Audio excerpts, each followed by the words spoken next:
Hey everyone, Bruce Burner. Wanted to get another market update out today, and what I want to talk about is something that you may have heard in the news. I know I've heard it. There's been some reports that the government has floated the idea, and some governors, and I believe some companies as well, about not making your mortgage payments. That they would let that slide for a few months while we get through this health crisis. That sounds good on the surface. But, big but here, what about your credit? Something that has not been clearly disseminated, and I have read some things that's being discussed, but it's not been clearly disseminated yet as to how that's going to impact your credit.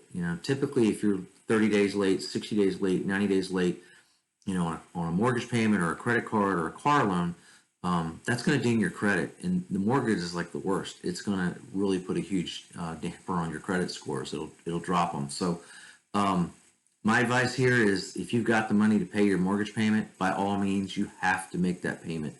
Okay, you don't want to negatively impact your credit.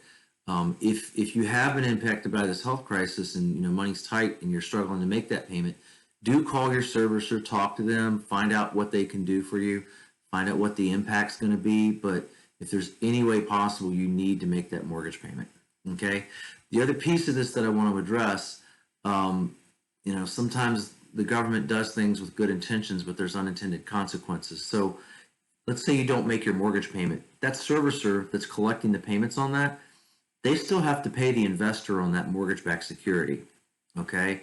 So what has happened as a result of this, a lot of the investors that buy those mortgage-backed securities, all of a sudden they don't want to buy them because they're thinking defaults, foreclosures. And I'm not trying to be negative here.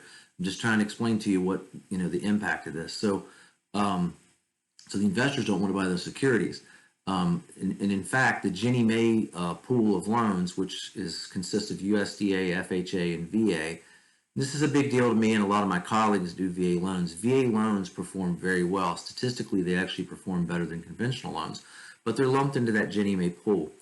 Typically in your FHA loans, they are more forgiving on lower credit scores, higher debt ratios, and that sort of thing. So the investors are, basically like, they don't want subpar credit. They're not buying those coupons right now. So the point I'm making is, what's happening is there are some lenders that are just like, we're not doing any govy loans right now. Others have tightened up their guidelines. Our company has looked at that and made some changes in the last week, which brings me to my next point.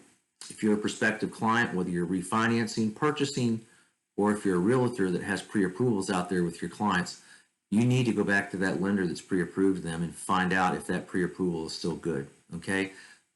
This is a very fluid process. The market, like I say, is adjusting with what's going on.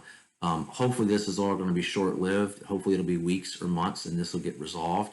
But I do want to make you aware of this. Okay.